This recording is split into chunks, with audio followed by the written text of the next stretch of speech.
ادع إلى سبيل ربك بالحكمة والموعظة الحسنة وجادلهم بالتي هي أحسن إن ربك هو أعلم بمن ضل عن سبيله وهو أعلم بالمهتدين.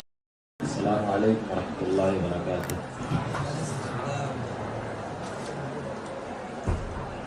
الحمد لله رب العالمين الرحمن الرحيم مالك يوم الدين أشهد أن لا إله إلا الله وحده لا شريك له وأشهد أن محمدا عبده ورسوله أما بعد. قال الله تبارك وتعالى في كتابه الحميد أعوذ بالله السميع العليم من الشيطان الرجيم من همزه ونفخه ونفسه بسم الله الرحمن الرحيم نون والقلم وما يسطرون. وقال النبي صلى الله عليه وسلم إن أول ما خلق الله القلم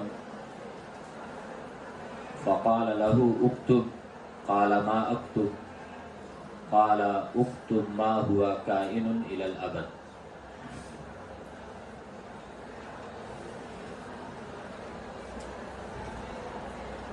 عزیز طلباء،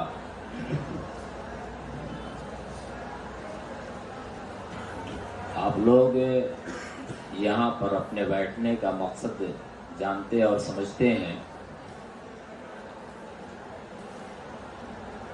چند دنوں پہلے آپ کے سامنے فضیلت الشیخ عبدالباری جامعی مدنی حفظہ اللہ نے مقالہ نویسی کے تعلق سے بہت ساری باتیں آپ کے سامنے عرض کی ہیں. اس لیے میں مقالہ نگاری کی یا مضمون نویسی کی اہمیت کے بارے میں گفتگو نہیں کروں گا. آپ نے سن لیا ہے شیخ کی زبانی مقالے لکھنے کی یا مضمون نگاری کی اہمیت کیا ہے. اللہ کے نبی صلی اللہ علیہ وسلم نے بھی اس کا اہتمام کیا ہے، آپ نے سنا ہے یہ بات. اس لیے میں اس کی اہمیت کے پیچھے نہیں پڑتا، بلکہ اپنے علم کے مطابق چند باتیں آپ کے سامنے عرض کرنے کی کوشش کروں گا. اگر میری باتیں شیخ کی باتوں سے موافقت رکھیں گی تو اسے آپ ایک تذکیر سمجھیے گا کہ یہ عادہ ہو گیا، اور اگر چند نئی باتیں آپ کے سامنے آئیں گی تو پھر آپ اس کو اپنی تحریر میں لانے کی کوشش کیجیے گا تاکہ آپ کو آگے چل کر کے ان باتوں کا زیادہ سے زیادہ فائدہ حاصل ہو.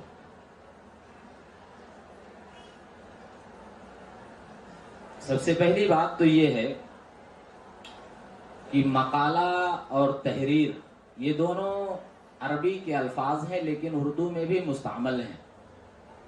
مقالہ اور تحریر یہ دونوں عربی کے الفاظ ہیں لیکن اردو میں بھی یہ الفاظ مستعمل ہیں.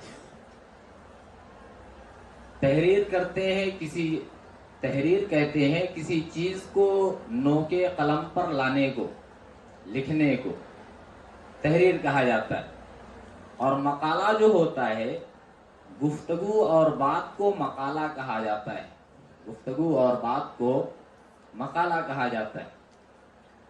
لیکن اصطلاح میں اگر مقالے کی تعریف دیکھی جائے تو علماء نے مقالے کی جو تعریف بیان کی ہے وہ یہ ہے کہ کسی بھی خاص موضوع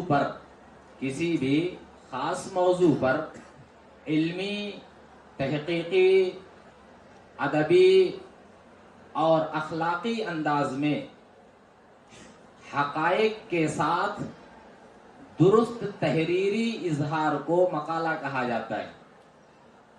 تحقیقی، ادبی، اخلاقی اور علمی انداز میں حقائق کے ساتھ درست تحریری اظہار کو مقالہ کہا جاتا ہے.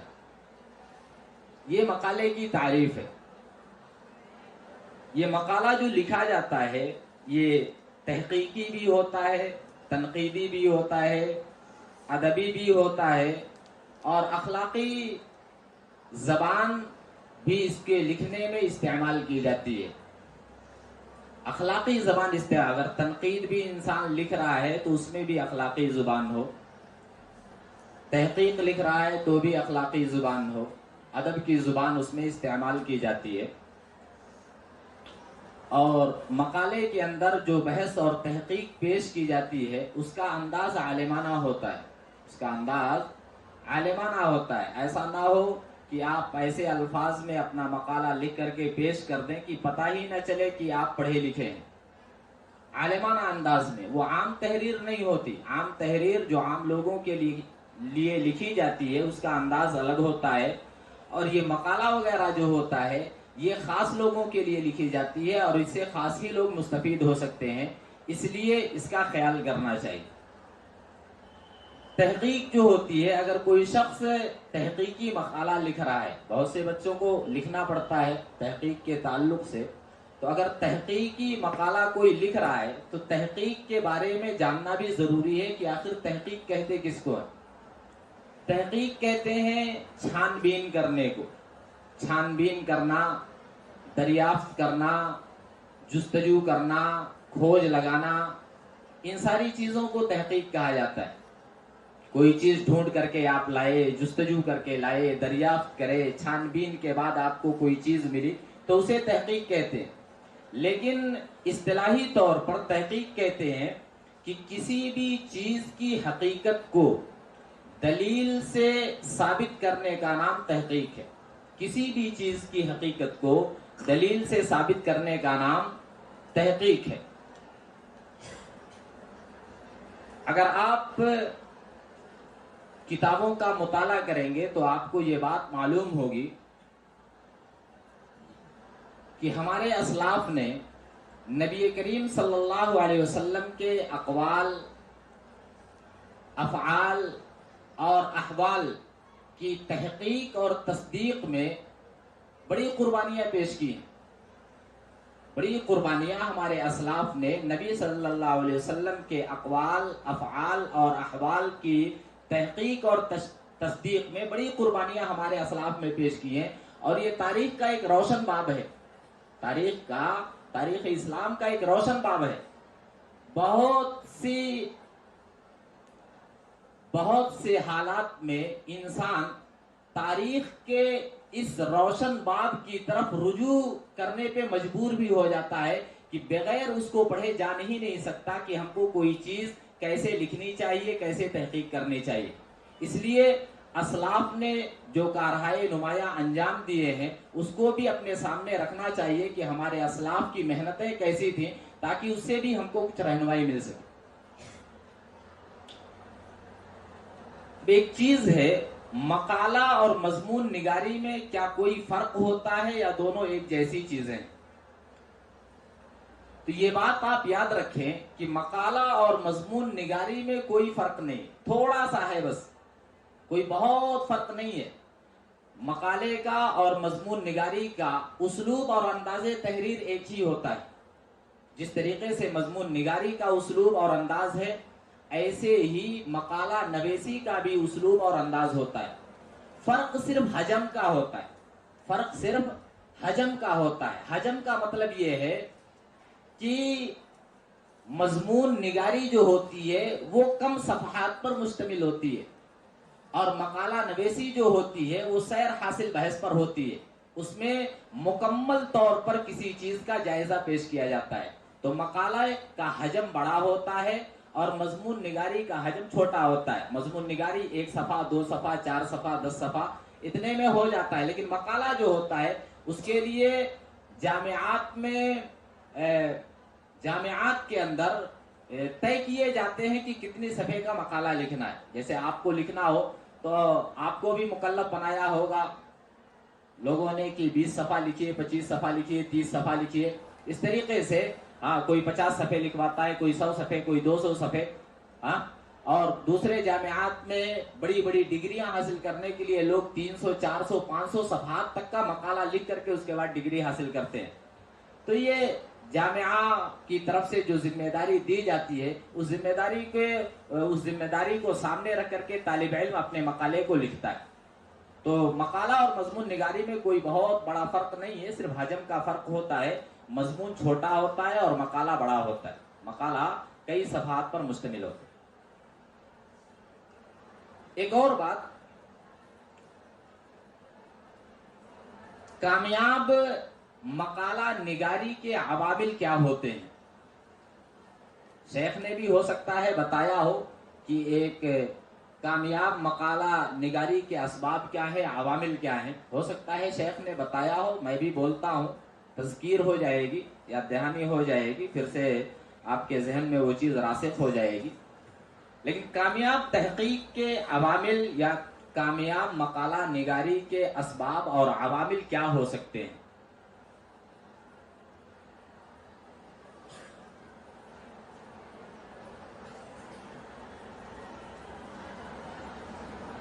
کامیاب مقالہ نگاری کے عوامل بہت زیادہ ہو سکتے ہیں، لیکن میں آپ کے سامنے صرف 5 بیان کرنا چاہتا ہوں.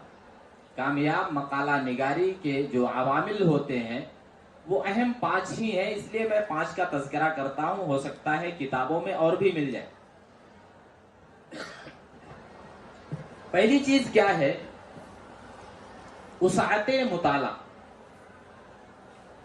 وسعت مطالعہ ایک کامیاب مقالہ نگار کا پہلا اور بنیادی عنصر یہ ہے کہ مقالہ نگار کا مطالعہ وسیع ہو. بار بار اسے پڑھنا چاہیے، بار بار کتابوں کی ورق گردانی کرنی چاہیے. جو بھی کتابیں اٹھائے اس کو غور سے پڑھنے کی کوشش کرنی چاہیے، زیادہ سے زیادہ پڑھنے کی کوشش کرنی چاہیے.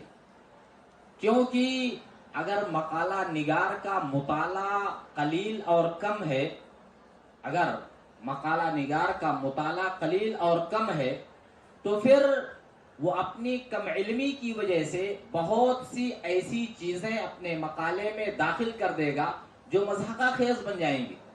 لوگ پڑھ کر کے ہنسیں گے، لوگ پڑھ کر کے اس کو ہنسیں گے. اس لیے ایک کامیاب مقالہ نگاری کے لیے مطالعہ ازحد ضروری ہے. آپ یہ نہ سمجھیں کہ میں درسیات کو پڑھ کر کے ماہر ہو گیا، میں عالم ہو گیا، مجھے اب ضرورت نہیں ہے. ایسا نہیں، یہ سوچ غلط ہے، یہ سوچ غلط ہے. کبھی بھی درسیات کو پڑھ کر کے کوئی بہترین عالم اور علامہ نہیں بنتا ہے. بہترین عالم اور علامہ بننے کے لیے کتابوں کی ورق گردانی کرنی پڑتی ہے، بہت ساری کتابوں کا مطالعہ کرنا پڑتا ہے، تب علم میں پختگی آتی ہے اور علم میں اضافہ ہوتا ہے، علم میں نکھار آتا ہے. اگر درسیات پڑھ کر کے آپ نے اکتفا کر لیا تو آپ ایک صفحہ نہ تو لکھ پائیں گے اور نہ ہی کسی کتاب کا ایک صفحہ صحیح سے حل کر پائیں گے. نہیں ہو سکتا ہے ایسا. مطالعہ بہت ضروری ہے، مطالعہ بہت ضروری، یہ بنیادی چیز ہے کسی بھی چیز کو لکھنے کے لیے. آج بھی آپ کو بہت سارے ایسے علماء ملیں گے جو اپنے علم میں اضافے کے لیے رات میں سونے سے پہلے 300 400 500 صفحات مطالعہ کر کے تب سوتے ہیں. حالانکہ وہ عالم ہیں، عالم بن چکے ہیں، ڈگری ان کے پاس موجود ہے، لیکن پھر بھی اپنے علم کو وسیع تر کرنے کے لیے، بہترین سے بہترین کرنے کے لیے، اپنے علم میں نکھار لانے کے لیے، اپنے علم کو بڑھانے کے لیے، ڈگری ملنے کے باوجود بھی وہ علماء 300 400 صفحات کا مطالعہ کرنے کے بعد پھر سوتے ہیں. ایسے علم میں اضافہ ہوتا ہے. درسیات پڑھ کر کے کوئی عالم نہیں بن جاتا ہے، نہ علم میں بہت زیادہ نکھار آتا ہے. ہاں، اساتذہ جو چیزیں پڑھاتے ہیں نا، اس میں کیا ہوتا ہے، آپ کو ایک نہج بتایا جاتا ہے، ایک طریقہ بتایا جاتا ہے کہ فلاں کتاب کو ایسے پڑھا جاتا ہے، فلاں کتاب کو ایسے پڑھا جاتا ہے. استاد صرف طریقہ اور راستہ آپ کو بتاتا ہے. ہاں، اس میں جو معلومات ہوتی ہیں وہ آپ کے ذہن میں راسخ ہو جاتی ہیں، لیکن اور مزید معلومات تو ان کتابوں میں نہیں رہتی نا. وہ مزید معلومات کہاں سے ملیں گی؟ یہ کتب خانوں میں ملیں گی. اس لیے کتب خانوں میں بار بار آنا چاہیے، زیادہ سے زیادہ کتابوں کا مطالعہ کرنا چاہیے تاکہ آپ کے علم میں اضافہ ہو سکے. تو مطالعہ بہت ضروری ہے، وسعت مطالعہ بہت ضروری ہے مقالہ لکھنے کے لیے. ورنہ ایک صفحہ لکھنے کے لیے آپ تھک جائیں گے کہ میں اپنے الفاظ میں ایک صفحہ کیسے لکھوں، کیونکہ آپ کے پاس علم نہیں ہے تو آپ لکھو گے کیا؟ شاید آپ نے سنا ہو اسی ماضی قریب کے ایک بہت بڑے عالم دین پاکستان کے رہنے والے علامہ احسان الہی ظہیر شہید رحمۃ اللہ علیہ، کون نہیں جانتا ہے ان کی شخصیت کو، بہت بڑے عالم ہے کہ نہیں، بلکہ لوگ ان کے نام کے سامنے علامہ بھی لکھتے ہیں، علامہ احسان الہی ظہیر۔ انہوں نے اپنی ایک کتاب لکھی ہے البریلویہ نام سے، البریلویہ ان کی ایک کتاب ہے، 200 300 250 300 صفحات پر مشتمل ہوگی، شاید پتلی سی یہاں ہوگی، شاید لائبریری میں آپ کے موجود ہو۔ 300 صفحے کی کتاب لکھنے کے لیے شیخ محترم نے 300 کتابوں کا مطالعہ کیا ہے، تقریباً 300 کتابوں کا مطالعہ کیا ہے۔ اب آپ سوچو، اگر آپ اندازہ لگاؤ تو آپ کو معلوم یہ ہوگا کہ شیخ رحمت اللہ علیہ نے ایک صفحہ لکھنے کے لیے گویا ایک مکمل کتاب کا مطالعہ کیا ہے کہ نہیں؟ اگر 300 صفحات لکھنے کے لیے تقریباً 300 کتابوں کا شیخ نے مطالعہ کیا ہو، تو اگر ہم تقسیم کریں تو بات یہی سمجھ میں آتی ہے کہ شیخ نے ایک صفحہ لکھنے کے لیے مکمل ایک کتاب کا مطالعہ کیا ہے۔ اب اگر ہم ایک صفحہ لکھنا چاہیں تو ہمیں کتنا پڑھنا چاہیے؟ ہمارے پاس تو کچھ بھی نہیں ہے، ہم کو تو اور زیادہ پڑھنے کی ضرورت ہے کہ نہیں؟ اس لیے مطالعہ بہت ضروری ہے۔ اگر مطالعے میں کمی پائی جاتی ہے تو اپنی کم علمی کی بنیاد پر مقالہ نگار مضحکہ خیز باتیں اپنے مقالے کے اندر ذکر کر دے گا، پھر اس کی فضیحت ہو جاتی، رسوائی ہو جاتی، مقالہ اس کا ناکام ہو جاتا، مقالہ اس کا ناکام ہو جاتا، اس کے مقالے کو پذیرائی نہیں مل سکتی ہے۔ اس لیے مطالعہ بہت ضروری ہے، مطالعہ بہت ضروری ہے۔ آپ یہ نہ سمجھو کہ بغیر مطالعے کے ہم لکھ لیں گے، ٹھیک ہے؟ تو مطالعہ بہت ضروری چیز ہے۔ دوسری بات کیا ہے، ایک مقالہ نگار کو باریک بین ہونا چاہیے، باریک بینی، ہوشیاری، دانش مندی، دور اندیشی، یہ مقالہ نگار کے اندر ضروری ہے۔ مقالہ نگار کو باریک بین ہونا چاہیے، یعنی بہت گہرائی سے کوئی چیز پڑھے، کوئی چیز لکھنا ہو، کوئی چیز پڑھنا ہو تو بہت گہرائی اور گہرائی کے ساتھ اس کو پڑھنا اور لکھنا ہے، باریک بینی بہت ضروری ہے۔ کبھی کبھی طالب علم کیا کرتا ہے، اپنی کم فہمی کی وجہ سے عبارت نقل کرنے میں کچھ غلطیاں کر جاتا ہے، جس کی وجہ سے وہ مناقشے کے وقت یا مقالہ جب پیش کرتا ہے، استاد اس کو پڑھتا ہے، ممتحن اسے دیکھتا ہے تو وہ ممتحن کے سامنے فیل ہو جاتا ہے۔ کیوں؟ اس لیے کہ کم فہمی کی بنیاد پر اس نے باریک بینی سے کام نہیں لیا، بس عبارتیں جہاں جیسے ملی اس کو منوعاً نقل کرنے پہ دھیان دے دیا ہے، یہ سوچا نہیں کہ یہ عبارت صحیح ہے یا غلط ہے، یا جس عالم نے یہ بات کہی ہے حقیقت میں اسی عالم کی بات ہے یا دوسرے کی ہے، میں جہاں سے نقل کر رہا ہوں یہ کتاب مستند ہے یا نہیں ہے، جہاں سے ملے وہاں سے نقل نہیں، ٹھیک ہے؟ اگر کوئی بات کسی کو ملتی ہے تو وہ اصل کتاب کی طرف رجوع کر کے اور اس کے بعد اس کو نقل کرنے کی کوشش کرے۔ تو باریک بینی بہت ضروری ہے، باریک بینی بہت ضروری ہے، دور اندیشی ہونی چاہیے۔ یہ بات آپ ہمیشہ ذہن میں رکھیں کہ اگر آپ نے مقالے میں کوئی بات لکھ دی ہے تو آپ صرف یہ کہہ کر کے بری ذمہ نہیں ہو سکتے ہیں کہ فلاں کتاب میں مصنف نے ایسے ہی لکھا تھا، میں نے سیم ٹو سیم نقل کر لیا۔ یہ بات کہہ کر کے ایک مقالہ نگار اپنی ذمہ داری سے سبکدوش نہیں ہو سکتا ہے، کبھی بھی بری ذمہ نہیں ہو سکتا کہ فلاں کتاب میں ایسے لکھا تھا اس لیے میں نے لکھ لیا، کتاب میں ایسے ہی لکھا تھا اس لیے میں نے نقل کر لیا، یہ کہہ کر کے کوئی بھی مقالہ نگار بری ذمہ نہیں ہو سکتا ہے، ٹھیک ہے؟ اس لیے باریک بینی سے کام لینا چاہیے، جب تک مقالہ نگار کو اطمینان نہ ہو کہ وہ کوئی بھی بات اپنے مقالے، جب تک مقالہ نگار کو اطمینان نہ ہو تب تک وہ کوئی بھی بات اپنے مقالے کے اندر درج نہ کرے، ٹھیک ہے؟ ایک تیسری چیز ہے حقیقت پسندی۔ ایک تیسری چیز کیا ہے؟ حقیقت پسندی، یعنی کامیاب مقالہ نگاری کے اسباب میں ایک چیز ہے حقیقت پسندی۔ حقیقت پسندی کا مطلب کیا ہوتا ہے؟ جیسے آپ کوئی مقالہ لکھ رہے ہو تو عدل و انصاف سے کام لینا، عدل و انصاف سے کام لینا۔ عدل و انصاف کا مطلب کیا ہے؟ عدل و انصاف کا مطلب یہ ہے کہ جیسے کسی اور نے اس موضوع پہ کوئی بات لکھی ہے، کسی اور نے اس موضوع پہ کوئی بات لکھی ہے تو آپ یہ کہہ کر کے اس کی رائے کو مسترد مت کیجئے کہ بھئی اس کا جو رجحان ہے وہ میرے رجحان کے خلاف ہے، اس لیے میں اس کی بات کو قبول نہیں کروں گا. یہ حقیقت پسندی نہیں ہے. آپ اس کی بھی بات سامنے رکھیے، اس کی بھی رائے سامنے رکھیے، اس کے بھی دلائل کو سامنے رکھیے، اور اس کے بعد کتاب و سنت کے دلائل سے جو اقرب الی الصواب ہو آپ اس کو ماننے کی کوشش کیجئے. ایسا نہیں کہ میں اس کی بات نہیں مانوں گا اس لیے کہ یہ میرے میلانات کے خلاف ہے، میرے رجحانات کے خلاف ہے، میرے نقطۂ نظر کے خلاف ہے، اس لیے میں نہیں مان سکتا. میں جو لکھ رہا ہوں، میں جو کہہ رہا ہوں یہی بات صحیح ہے. نہیں، یہ حقیقت پسندی نہیں ہے. آپ اپنی بھی رائے سامنے رکھیے، دوسروں کی رائے کو بھی سامنے رکھیے، تجزیہ کیجئے. تجزیہ کرنے کے بعد کتاب و سنت کے دلائل اور علماء امت کے اقوال کو سامنے رکھ کر کے آپ جس حقیقت پر پہنچیں، جس انجام تک، جس نتیجے تک آپ پہنچیں، حقیقت کے دائرے میں اس کو قبول کیجئے، اسی کو لکھیے اور اسی کو پھر سامنے پڑھانے کی کوشش کیجئے. یہ بہت ضروری ہے، یہ بھی بہت ضروری ہے. کسی کی بات کو صرف اس لیے رد کر دینا کہ وہ میرا مخالف ہے، میں اس کی بات نہیں مانوں گا گرچہ اس کی بات صحیح ہے، یہ حقیقت پسندی نہیں کہلاتا. عدل و انصاف ضروری ہے، عدل و انصاف ضروری ہے. ایک چوتھی چیز کیا ہے؟ مقالے کے اندر جدت پسندی آنی چاہیے. جدت پسندی، جدت اور ندرت آپ کے مقالے کے اندر موجود. جدت اور ندرت کا مطلب کیا ہے؟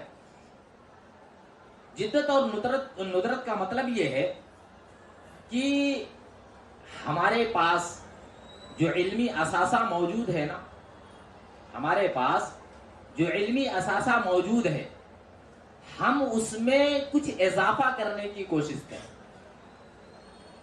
ہم اس میں کچھ اضافہ کرنے کی کوشش کریں. یہ مت سوچیں کہ کتابوں میں جو چیزیں لکھی ہیں ہم وہاں سے سیم ٹو سیم نقل کر کے اپنے مقالے کو پیش کر دیں، ہمارا کام ہو جائے. نہیں، ہمیشہ ایک مقالہ نگار کی کوشش یہ ہونی چاہیے کہ ہمارے پاس جو علمی ورثہ موجود ہے نا، اس میں میں کسی چیز کا اضافہ کروں.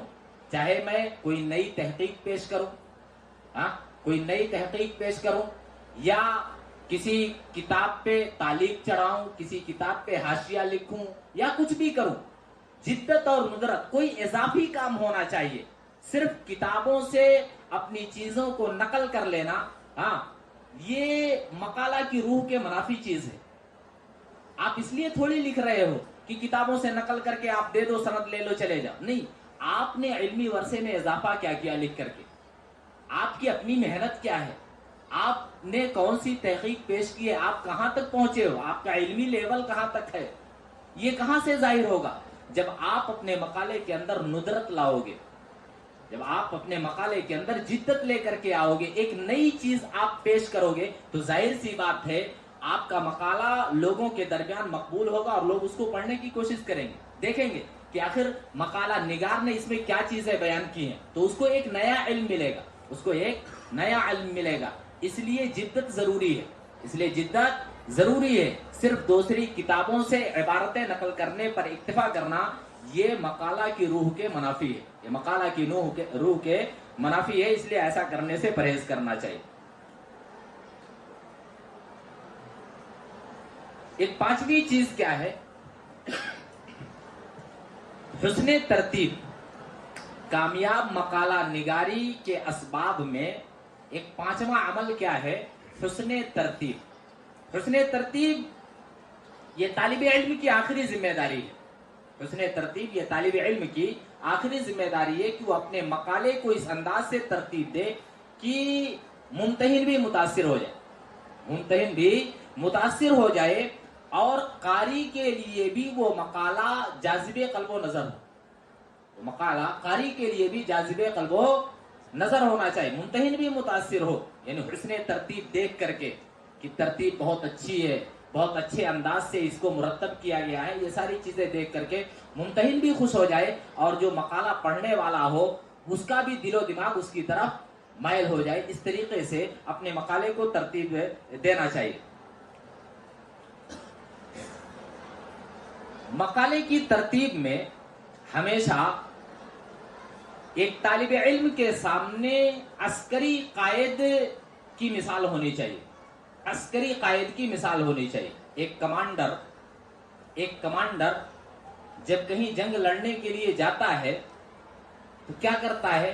فوجوں کو پہلے اچھے سے تیار کرتا ہے، ٹریننگ دیتا ہے، اس کے بعد مقابلے سے پہلے صف در صف ان کو کھڑا کرتا ہے کہ نہیں، کچھ نصیحتیں کرتا ہے. جب کمانڈر کو بالکل یقین ہو جاتا ہے کہ اب ہم لڑ سکتے ہیں اور کامیاب ہو سکتے ہیں، تب جا کر کے وہ حملے کا آغاز کرتا ہے، لڑائی کا آغاز کرتا ہے. ایک طالب علم کو مقالہ کی ترتیب میں بھی یہی خیال رکھنا چاہیے، یہی خیال ایک مقالہ نگار کے یہاں بھی ہونا چاہیے. جب تک مقالہ نگار کو اس بات کا یقین نہ ہو جائے کہ میں نے ساری معلومات اکجا کر لی ہیں، ہے کہ نہیں، اس کو اچھے انداز میں اچھی ترتیب کے ساتھ میں نے جمع کر لیا ہے، تب تک وہ مقالے کو سامنے نہ لائے. ورنہ کیا ہوگا؟ ایک عسکری قائد ہاں یعنی اگر اچھے سے تیاری نہیں کرا ہے تو میدان جنگ میں ہار جائے گا. ایسے ہی ایک مقالہ نگار بھی اگر حسن ترتیب پر خیال نہیں کرے گا، مقالے کو آدھی ادھوری کاوش کے ساتھ ایسے ہی سامنے پیش کر دے گا، تو ممکن ہے وہ بھی ممتحن کے سامنے ناکام اور فیل ہو جائے، وہ بھی ممتحن کے سامنے ناکام اور فیل ہو جائے. اس لیے حسن ترتیب بھی ضروری ہے، حسن ترتیب بھی ضروری ہے. جب تک مقالہ نگار مقالے کو بہتر انداز میں ترتیب نہ دے لے، تب تک اسے ممتحن کے سامنے پیش نہیں کرنا چاہیے. اچھے انداز میں اس کی تیاری ہونی چاہیے، ترتیب بھی بہتر انداز میں ہونی چاہیے، ورنہ ناکامی مقالہ نگار کا مقدر بن جائے گی. یہاں تک تو ہم نے جانا کہ ایک کامیاب مقالہ نگاری کے عوامل اور اسباب کیا ہو سکتے ہیں. ان میں سے 5 میں نے آپ کے سامنے بیان کیے. ایک چیز تو کیا ہے؟ وسعت مطالعہ. دوسری چیز کیا ہے؟ باریک بینی. تیسری چیز کیا ہے؟ جدت پسندی. اور چوتھی چیز کیا ہے؟ حقیقت پسندی. اور 5ویں چیز حسن ترتیب. یہ 5 چیزیں کامیابی کے لیے ضروری ہیں. اس کا خیال کیا جائے، اس کا خیال کیا جائے. ٹھیک ہے، زیادہ سے زیادہ آپ پڑھیے اور اس کے بعد لکھیے، باریکی کے ساتھ پڑھیے، دھیان سے پڑھیے، اس کے بعد نقل کیجیے. ٹھیک ہے. حقیقت پسندی آپ کے یہاں ہونی چاہیے.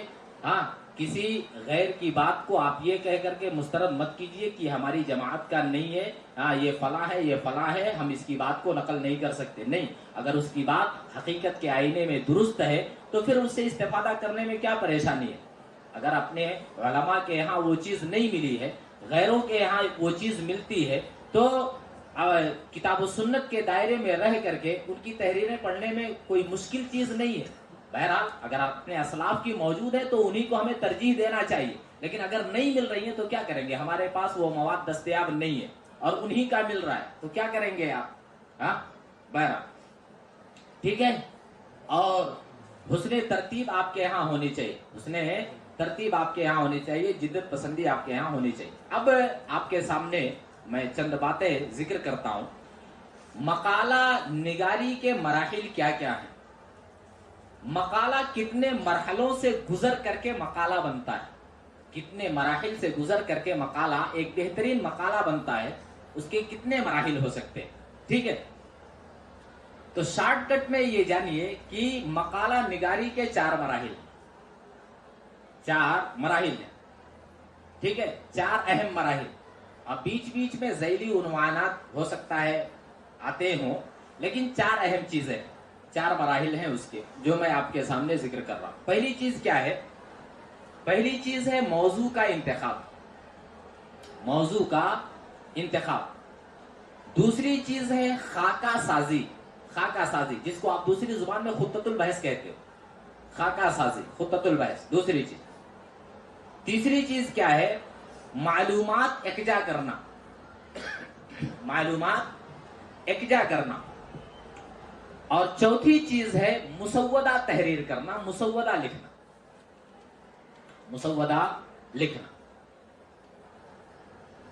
تو پہلی چیز جو ہے موضوع کا انتخاب، یہ پہلا مرحلہ ہے مقالہ نگاری کے لیے. عام طور پر ایک طالب علم موضوع کا انتخاب کرتے وقت بڑی پریشانیاں محسوس کرتا ہے اور یہ سوچتا ہے کہ علماء نے تو سب لکھ دیا ہے، میں کیا لکھوں؟ علماء نے تو سب لکھ دیا ہے، ہاں مجلات میں موضوعات کی شکل میں آ جاتے ہیں، کتابوں میں موجود ہے، ہاں وہ ضخیم کتابیں ہوں چھوٹی یا چھوٹی کتابیں ہوں، ساری کتابیں ہر چیز پہ علماء نے لکھ دیا ہے، میرے لکھنے کے لیے کچھ نہیں بچا، میرے لکھنے کے لیے کچھ نہیں بچا ہے، اس لیے میں کیا لکھوں؟ تو یہ آپ یہ سمجھیں، یہ طالب علم کا صرف وہم اور خیال ہے، یہ طالب علم کا وہم و گمان ہے، بس خیالی چیز ہے یہ، ایسی چیزیں دل میں مت آنے دیجیے، ابھی بہت کام باقی ہے دین کا، ابھی دین کا بہت کام باقی ہے، ٹھیک ہے؟ اس لیے موضوع کے انتخاب میں ہمیشہ بہترین موضوع کا آپ انتخاب کیجئے جس سے امت کو فائدہ پہنچے، جس سے امت کو فائدہ پہنچے، آپ اس پہ لکھیے، اچھے سے لکھیے اور امت کو فائدہ پہنچائیے، علمی اثاثے میں کچھ آپ اضافہ کر کے دنیا سے جائیے جو آپ کے لیے بعد میں صدقہ جاریہ بھی بنے، جو آپ کے لیے صدقہ جاریہ بھی بنے۔ اگر آپ صرف محنت کر رہے ہیں اور دوسروں کی چیزیں نقل کر کے صرف دے دیے تو یہ محنت نہیں ہے آپ کی، آپ جہاں ہیں وہیں رہ جائیں گے، ہاں آپ کے اندر اضافہ نہیں ہو سکتا ہے، ٹھیک ہے؟ تو موضوع کا انتخاب کرنے میں پریشانی کا شکار طالب علم کو کبھی نہیں ہونا چاہیے، یہ نہیں سوچنا چاہیے کہ ساری چیزیں علماء نے لکھ دی ہے میرے لیے کچھ نہیں بچا ہے، بلکہ بہت مجالات ابھی بہت خالی ہیں، مجالات ابھی بہت خالی ہیں، ہر میدان میں آپ کو کچھ نہ کچھ مل جائے گا، ہر میدان میں آپ کو کچھ نہ کچھ مل جائے گا، آپ علمی اثاثے میں اضافہ کر سکتے ہیں، ٹھیک ہے؟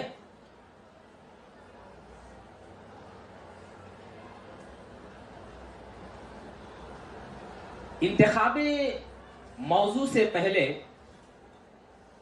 جیسے کبھی کبھی ہوتا کیا ہے، جامعات کے ذمہ داران طے کرتے ہیں کہ فلاں طالب فلاں موضوع پہ لکھے گا، ایسا بھی ہوتا ہے، اور کبھی کبھی اختیار دیا جاتا ہے طلباء کو بھی کہ آپ کس پر لکھنا چاہتے ہیں، اپنی استعداد کے مطابق آپ لکھ کر کے دیجئے، ہم ان میں سے منتخب کر کے کوئی ایک آپ کو دیں گے، ایسا بھی ہوتا ہے کہ نہیں؟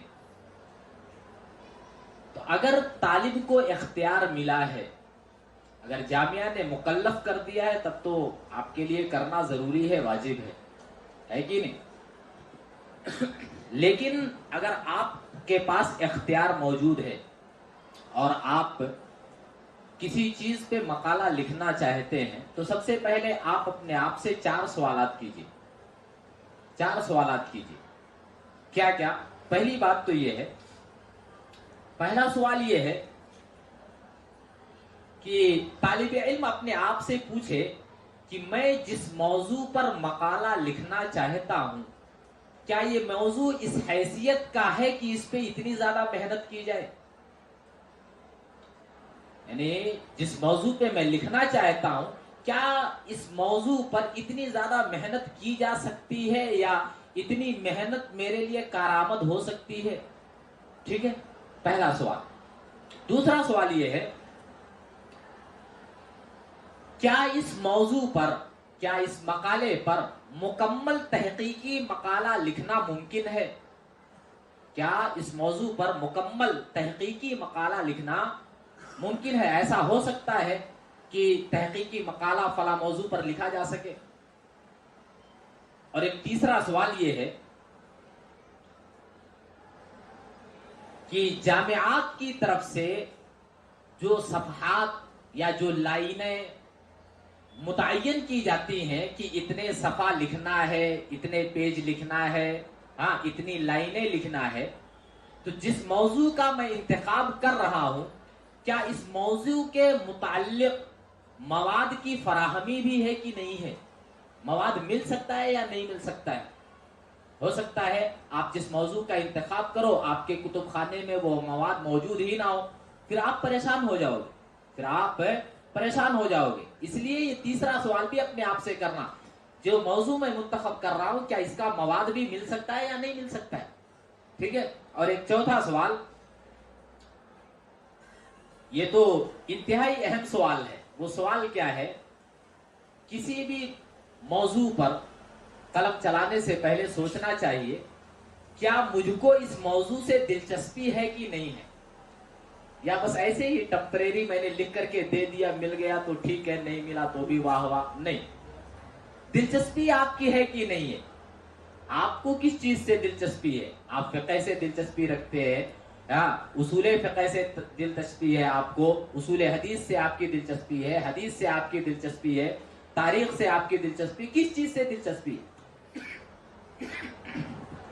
ٹھیک ہے، تو ایک طالب علم کے اندر جس چیز سے دلچسپی ہونی چاہیے وہی موضوع لکھ کر کے دینا چاہیے. اگر موضوع سے ہٹ کر کے مل جائے گا نا تو پھر وہ محنت نہیں کرے گا. کیوں؟ دلچسپی نہیں ہے، دلچسپی نہیں ہے، اور پھر وہ آگے نہیں بڑھ سکتا ہے، نہ اپنے مقالے کا حق ادا کر سکتا ہے. اس لیے یہ چار سوالات مواد مل سکتا ہے یا نہیں، ہے کہ نہیں، دلچسپی ہے کہ نہیں ہے، مکمل تحقیقی مقالہ لکھنا ممکن ہے کہ نہیں ہے، اور محنت اتنی زیادہ اس موضوع کے لیے کرنی چاہیے یا نہیں کرنی چاہیے. یہ چار سوالات کرے اپنے آپ سے. اگر ان چاروں سوالات میں سے کسی ایک سوال کا جواب بھی طالب علم کو نفی میں ملتا ہے، یعنی اس کا دل کہتا ہے نہیں، تو پھر طالب علم کو وہ موضوع چھوڑ دینا چاہیے. پھر طالب علم کو وہ موضوع چھوڑ دینا چاہیے اور اپنی پسند کا کوئی موضوع اختیار کرنا چاہیے، تاکہ وہ اپنی پسند کے موضوع پر مکمل محنت کر سکے، مواد کو اکٹھا کر سکے اور تعلیمی اثاثے میں کچھ اضافہ کر سکے، کچھ فائدہ پہنچا سکے امت کو. تب جا کر کے ممکن ہے، ورنہ دلچسپی اگر نہیں پائی جائے گی تو طالب علم نہیں لکھ سکتا ہے. تو انتخاب موضوع میں بڑی باریک بینی سے کام لینا چاہیے اور ایسے موضوعات کا انتخاب کرنا چاہیے جس سے طالب علم کو دلچسپی ہوتی ہے. اور اگر جامعات والوں نے مکلف بنا دیا نہیں تم کو اسی پہ لکھنا ہے، آپ کو اسی پہ لکھنا ہے، تو پھر وہ چیز اجباری ہو جاتی ہے. پھر آپ کتب خانوں میں جائیے، کتابوں کو حاصل کیجئے، زیادہ سے زیادہ مطالعہ کیجئے، اور جو ذمہ داری آپ کو دی جاتی ہے اس ذمہ داری کو کما حق ادا کرنے کی کوشش کیجئے. دوسری بات کیا ہے؟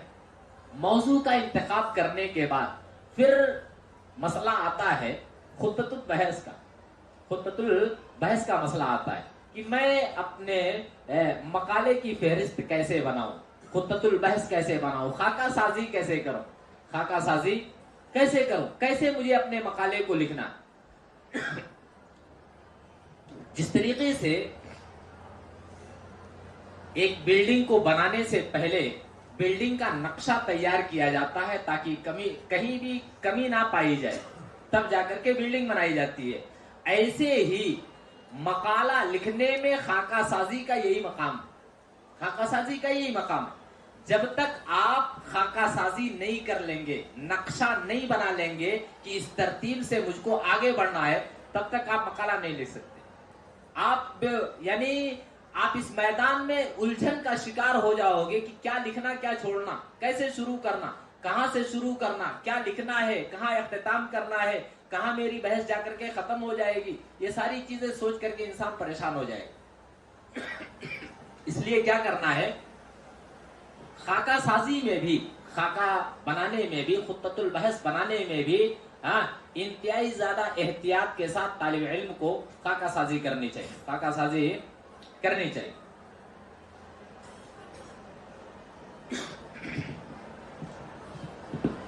کسی بھی مقالے کی خاکہ سازی سے پہلے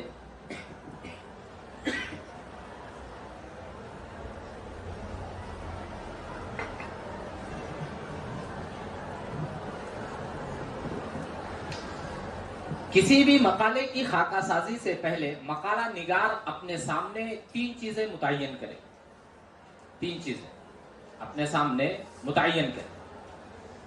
پہلی چیز کیا ہے؟ اگر کسی کا مقالہ دستیاب ہے، اگر کسی کا مقالہ دستیاب ہے تو آپ اس کے مقالے کو اٹھائیے، اس کو دیکھیے کہ اس نے خطۃ البحث کیسے بنایا ہے. اسی انداز سے سیم ٹو سیم تو نقل نہیں کرنا ہے، کیونکہ آپ کا مقالہ کسی موضوع پہ ہوگا، اس کا مقالہ کسی اور موضوع پہ.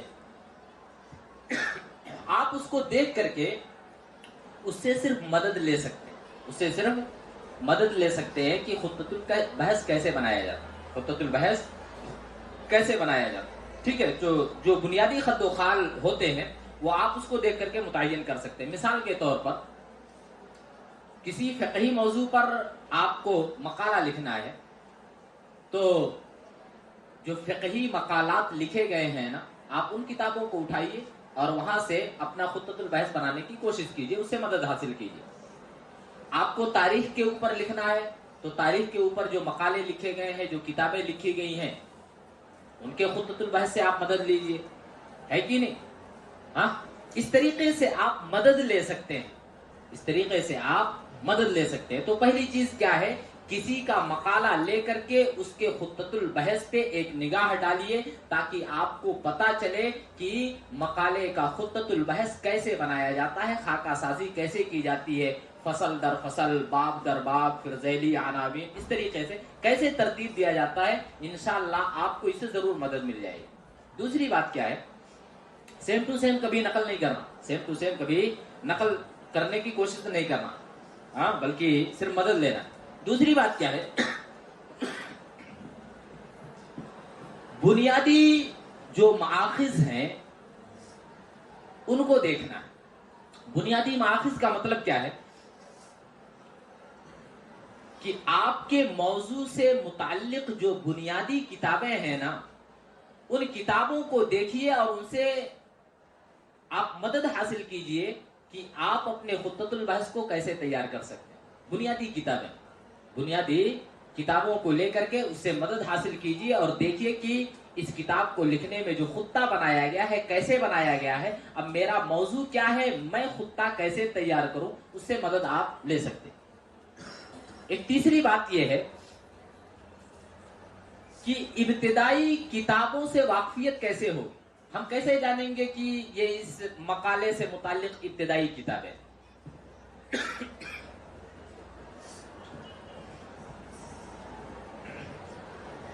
ابتدائی کتابوں سے واقفیت کیسے ممکن ہے؟ تو اس کا جواب انتہائی زیادہ آسان ہے، 4-5 طریقے میں آپ کو بتاتا ہوں، ان طریقوں سے آپ ابتدائی کتابوں سے واقفیت حاصل کر سکتے ہیں۔ پہلی چیز کیا ہے، جو آپ کے اساتذہ ہیں یا ماہرین فن ہیں نا، آپ ان کی طرف رجوع کیجیے، اساتذہ اور ماہرین فن کی طرف آپ رجوع کیجیے، وہ آپ کی رہنمائی کریں گے، وہ آپ کی رہنمائی کریں گے۔ دوسری بات کیا ہے، کتب خانوں کے جو نگران ہوتے ہیں نا، کتب خانوں کے جو نگران ہوتے ہیں، کتب خانے کی دیکھ بھال کرنے والے، ان کو بھی پتا رہتا ہے، کیونکہ وہ جہاں بیٹھ کر کے صرف مطالعہ ہی کرتے ہیں، ان کا اور کوئی کام نہیں ہے نا، فری رہتے ہیں تو مطالعہ کثرت سے کرتے ہیں۔ تو کتب خانوں کے جو نگران ہیں، آپ ان سے بھی مدد لے سکتے ہیں، آپ ان سے پوچھیں گے تو آپ کی رہنمائی کریں گے، وہ آپ کی رہنمائی کریں گے۔ تیسری بات کیا ہے، کتب خانوں میں کتابوں کی فہرستیں بنائی جاتی ہیں، ہاں، تو کتب خانوں میں اگر کتابوں کی فہرستیں کہیں لکھی ہوئی جمع کر کے موجود ہیں تو آپ ان فہرستوں کو دیکھیے، فہرست پہ نظر ڈالیے، اس میں آپ کو آپ کے موضوع سے متعلق بہت ساری کتابیں مل جائیں، ٹھیک ہے۔ ایک چوتھی چیز کیا ہے، موضوعات اور انسائکلوپیڈیا جو ہوتے ہیں، جن کو دائرہ ہائے معارف کہا جاتا ہے، موضوعات کہا جاتا ہے یا انسائکلوپیڈیا کہا جاتا ہے،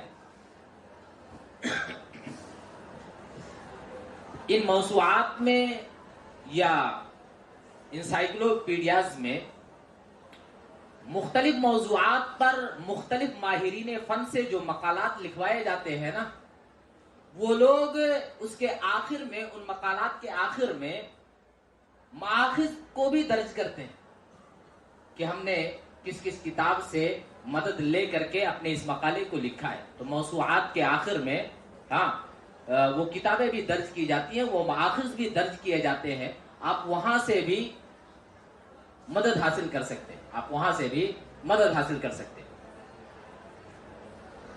ایک پانچویں چیز کیا ہے، تحقیقی کتابیں اور رسائل ہیں، تحقیقی کتابیں اور رسائل ہیں۔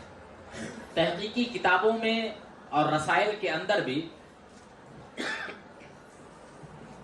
اس کے آخر میں یا حاشیے میں بہت سے مآخذ کا تذکرہ کیا جاتا ہے کہ اس کتاب کو لکھنے میں فلاں فلاں کتاب سے مدد لی گئی ہے، فلاں فلاں کتاب کی مدد لی گئی ہے، تو وہاں سے بھی بہت ساری کتابیں آپ کو دستیاب ہو سکتی ہیں، آپ کی مدد ہو سکتی ہے ان کتابوں سے۔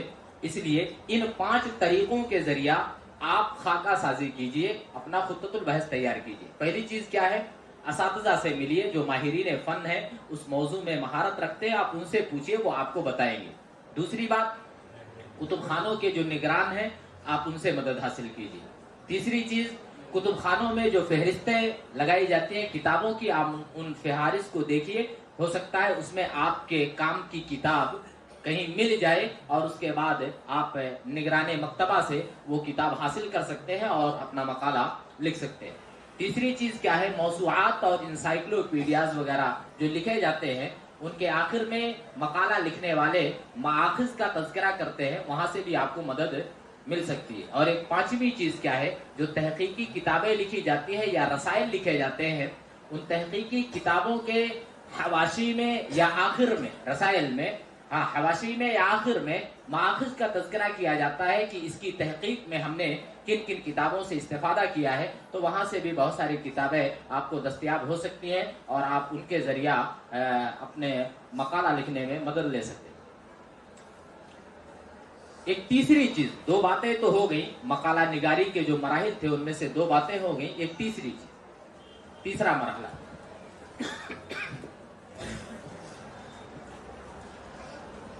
تیسرا مرحلہ ہے معلومات جمع کرنے کا۔ معلومات جمع کرنے کا مرحلہ ہے۔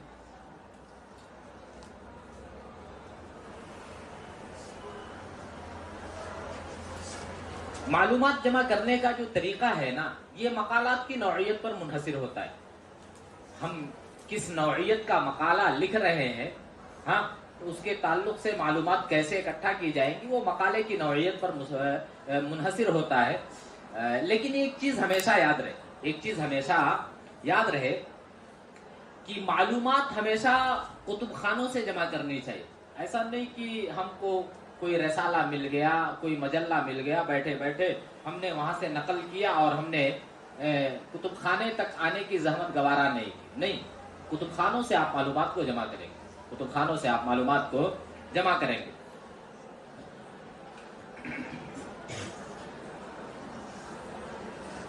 اور جو باتیں ابھی 4-5 باتیں میں نے خاکہ تیار کرنے کے تعلق سے بیان کی ہیں، اس سے بھی مدد لے سکتے ہیں معلومات کو جمع کرنے۔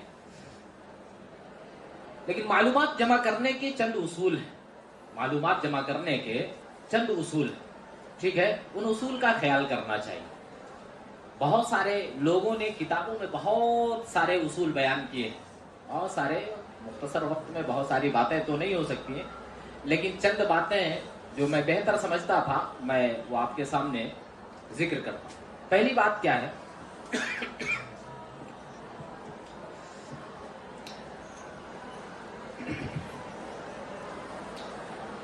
ایک مقالہ نگار کو رطب و یابس جمع کرنے سے اجتناب کرنا چاہیے۔ رطب و یابس جمع کرنے کا مطلب یہ ہے کہ جو ملے سب لکھ لیا، جو ملے سب لکھ لیا، اور سوچا نہیں کہ میں جو لکھ رہا ہوں یہ میرے موضوع سے متعلق ہے یا نہیں ہے، صحیح ہے یا غلط ہے، اس کا خیال نہ کرے، بس جو ملا سب لکھ لیا، جو ملا سب لکھ لیا۔ ایسا نہیں کرنا چاہیے، ورنہ مقالہ کمزور ہو جاتا ہے، مقالے کے اندر کمزوری آ جاتی ہے، وہ اہمیت نہیں پاتا مقالہ۔ رطب و یابس جمع نہیں کرنا چاہیے۔ امام سیوطی رحمۃ اللہ علیہ کے تعلق سے شاید آتا ہے، ان کو حاطب اللیل کہا جاتا ہے۔ حاطب اللیل، جانتے ہو حاطب اللیل کس کو کہتے ہیں؟ رات میں کوئی آدمی جنگل میں اگر لکڑیاں جمع کر رہا ہو، تو جیسے لکڑی ہوتی ہے نا، ویسے سانپ بھی ہوتا ہے، وہ یہ نہیں سوچے گا کہ میں سانپ کو اپنے جھولے میں ڈال دیا یا لکڑی کو ڈال لیا، سانپ جمع کر کے لے آئے گا نا ایندھن جلانے کے لیے، کیونکہ رات کی تاریکی ہے، اندھیرا ہے، وہ نہیں سمجھا کہ سانپ میں نے اٹھایا ہے یا لکڑی میں نے اٹھایا ہے کہ نہیں؟ تو اس کو حاطب اللیل کہا جاتا ہے، یعنی جو تحقیق نہیں کرتا، باریک بینی سے کام نہیں لیتا، جانچ پھٹک کر کے کوئی بات بولتا نہیں یا لکھتا نہیں ہے، اس کو حاطب اللیل کہہ دیا جاتا ہے، اس کو حاطب اللیل کہہ دیا جاتا ہے۔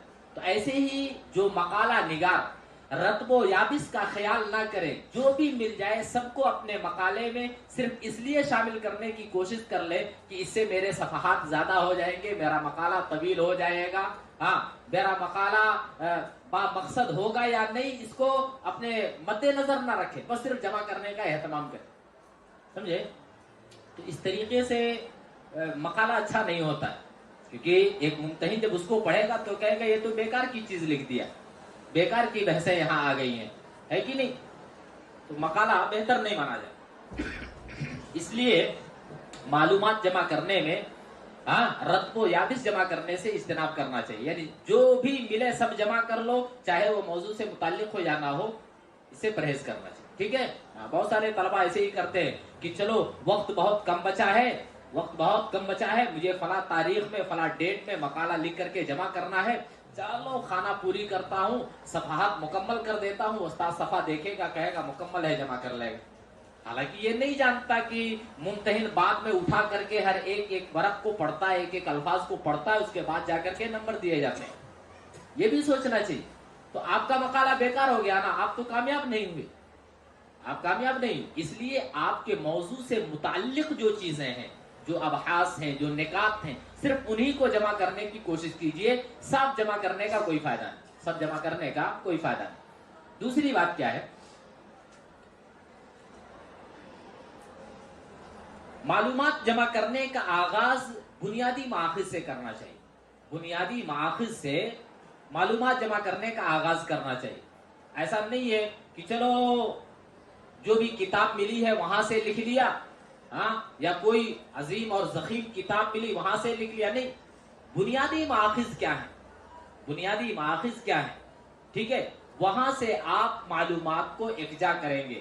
ہر جگہ سے لکھنے کی کوشش نہیں کرنی چاہیے، ہر جگہ سے جمع کرنے کی کوشش نہیں کرنی چاہیے. اب آپ کو کوئی اہم چیز لکھنا ہے، آپ نے لکھ لیا اور حوالہ دے دیا کسی مجلے کا، ہے کہ نہیں؟ یہ چیز غلط نہیں ہے، یہ چیز غلط ہے. اس لیے کیا کرنا، ہمیشہ جو بنیادی مآخذ ہے وہاں سے آپ معلومات کو نقل کیجئے اور اس کے بعد اپنے مقالے میں اس کو شامل کیجئے. ایک تیسری بات کیا ہے، اپنے موضوع سے متعلق آپ جس کتاب کا بھی مطالعہ کریں نا، اس کی کتابیات پر نظر ضرور ڈالیں. کتابیات کا مطلب اس کی فہرست ہے. اپنے موضوع سے متعلق جس بھی کتاب کا مطالعہ کریں اس کی فہرست ضرور دیکھیں. اس فہرست میں آپ کو اپنے مقالے سے متعلق بہت ساری چیزیں مل جائیں گی. پھر آپ انہی چیزوں کو کم ٹائم میں پڑھ سکتے ہیں اور اہم باتیں نوٹ کر سکتے ہیں. اس لیے کیا کرنا ہے، آپ کو فہرست ضرور دیکھنا ہے. جس کتاب کا آپ مطالعہ کریں اس کی فہرست آپ کے نگاہوں کے سامنے ہونی چاہیے. چوتھی چیز کیا ہے،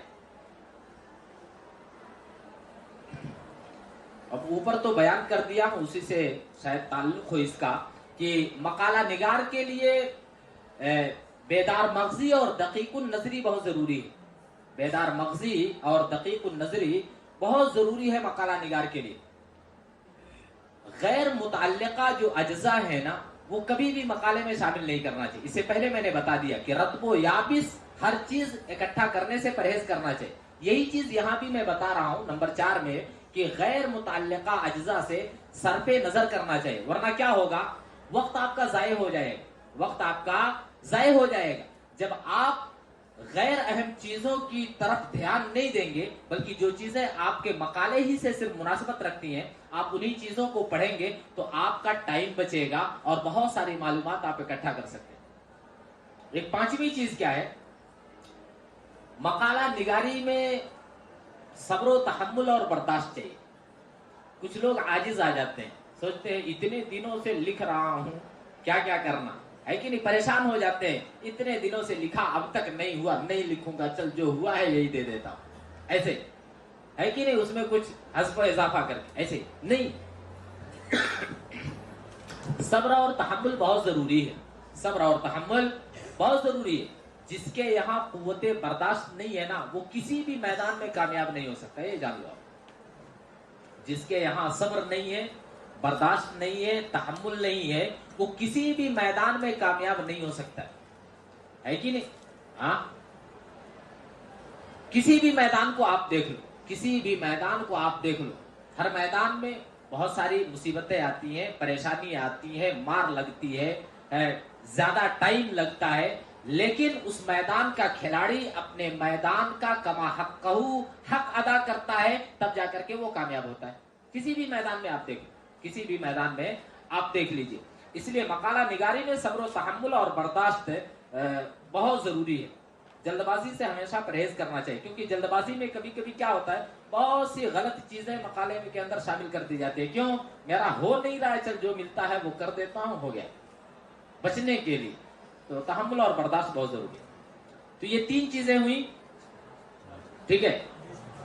نہیں، یہ تو ہو گیا مقالہ نگاری کے جو مراحل ہیں، اس میں سے یہ تیسرا مرحلہ تھا۔ تو یہ معلومات جمع کرنے کے 4-5 اصول تھے جو میں نے آپ کے سامنے ذکر کیا۔ اب آخری مرحلہ کیا ہے؟ چوتھا، مسودہ لکھنا۔ مسودہ لکھنے کا کام، مسودہ لکھنا۔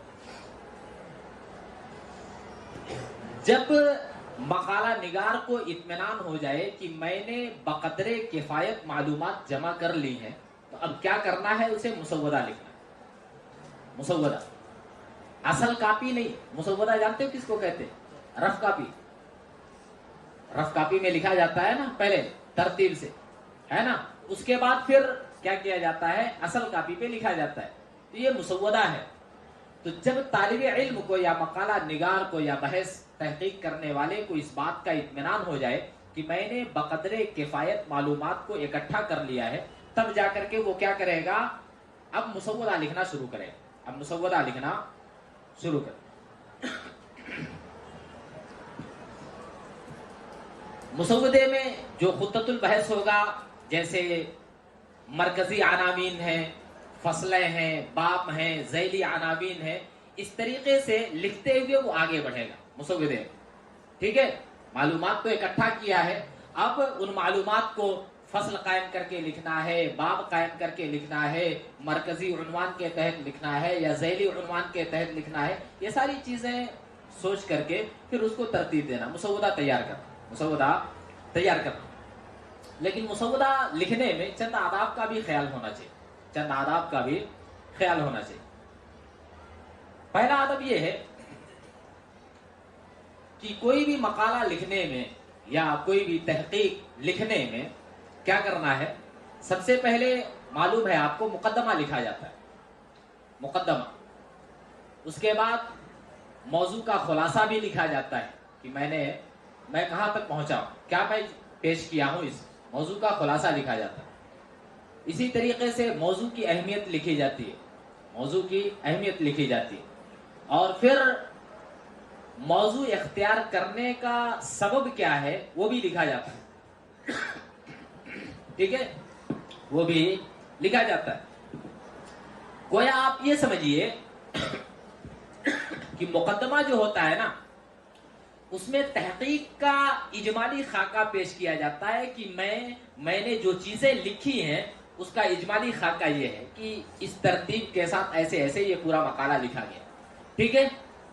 تو مسودہ لکھنے میں اس چیز کا بھی خیال ہونا چاہیے، اس چیز کا بھی خیال ہونا چاہیے۔ دوسری بات کیا ہے؟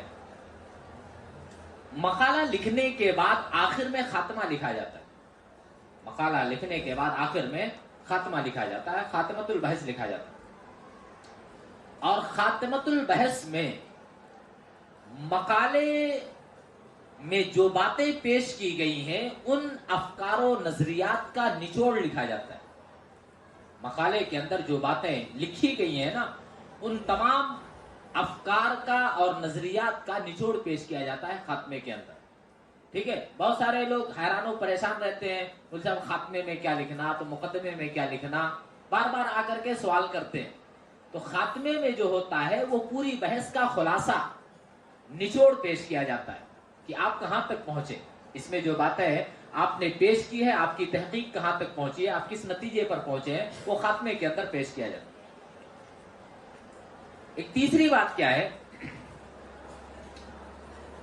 پتہ نہیں کتاب بہت ساری کتابوں میں شاید ہوتا ہے ایسا، لیکن میں آپ سے یہ بات کہہ رہا ہوں بہت ساری کتابوں کو پڑھتے وقت میں نے دیکھا ہے کہ ایسا بھی ہوتا ہے، لیکن آپ نے اگر نہیں دیکھا ہو تو یہ بات سنیے،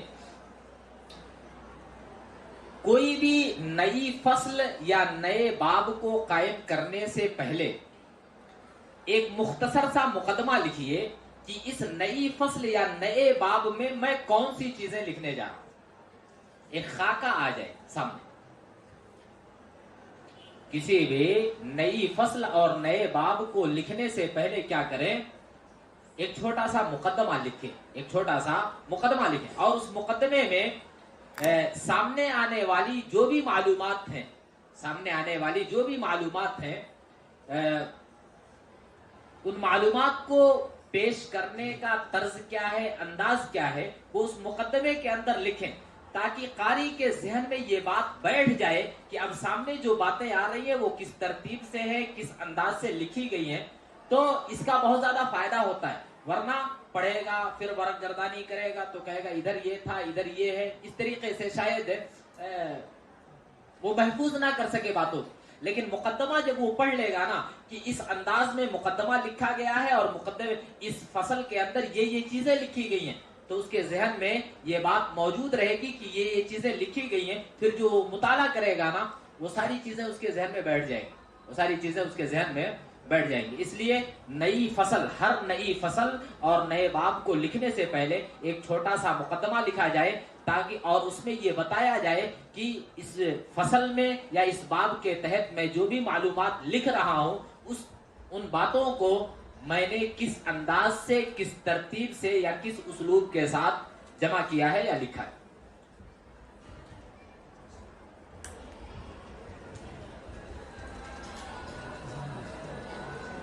ایک چوتھی چیز کیا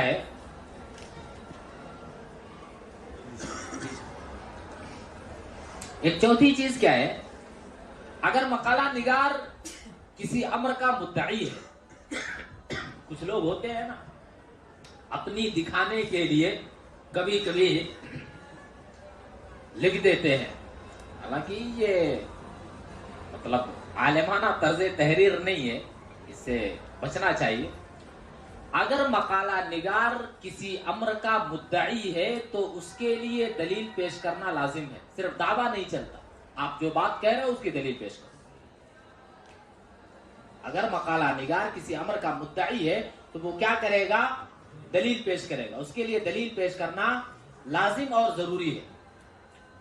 اور اگر صرف ناقل ہے کہ فلاں کتاب سے اس چیز کو نقل کر لیا ہے تو مکمل حوالہ بھی دینا ضروری ہے. ایسا نہیں ہے کہ آپ اس میں خیانت کر جاؤ، مکمل حوالہ دینا بھی ضروری ہے. ٹھیک ہے، مکمل حوالہ دینا بھی ضروری ہے اگر صرف ناقل ہے تو. اور ایک پانچویں بات کیا ہے، جو بھی چیزیں آپ لکھیں گے نا مسودے کے اندر، مسودے ہی کی بحث چل رہی تھی، تو مسودے میں جو بھی چیزیں آپ لکھیں گے، جب آپ کا مسودہ مکمل ہو جائے گا نا تو اس کی نظر ثانی ضرور کریں. ایسا نہیں ہے کہ اب لکھ لیا ہو گیا ہے اب پھر نقل کرنا ہے، نہیں، اس کی نظر ثانی کرنا ہے، پروف ریڈنگ کرنا ہے، تاکہ لغوی غلطیاں ہوں، املائی غلطیاں ہوں یا کوئی بھی غلطی ہو، ہاں اس غلطی کو ہم مٹا سکیں، ہاں، اور ساری چیزوں کو صحیح کر کے بہتر انداز میں لوگوں کے سامنے پیش کر سکیں یا ممتحن کے سامنے پیش کر سکیں. نظر ثانی ضرور کرنا چاہیے. طلبہ کیا کرتے ہیں، ایک تو شروع میں کھیلتے ہیں، کودتے ہیں، ٹائم ضائع کرتے ہیں. جب وقت قریب آتا ہے کہ اب لکھنا ہے تو پھر محنت ان کی شروع ہوتی ہے. نتیجہ کیا ہوتا ہے، اس جلد بازی میں پروف ریڈنگ نہیں ہو پاتی، جو نقل ہوتا ہے، جو رف ہوتا ہے، اسی کو اصل بنا کر کے دے دیا جاتا ہے.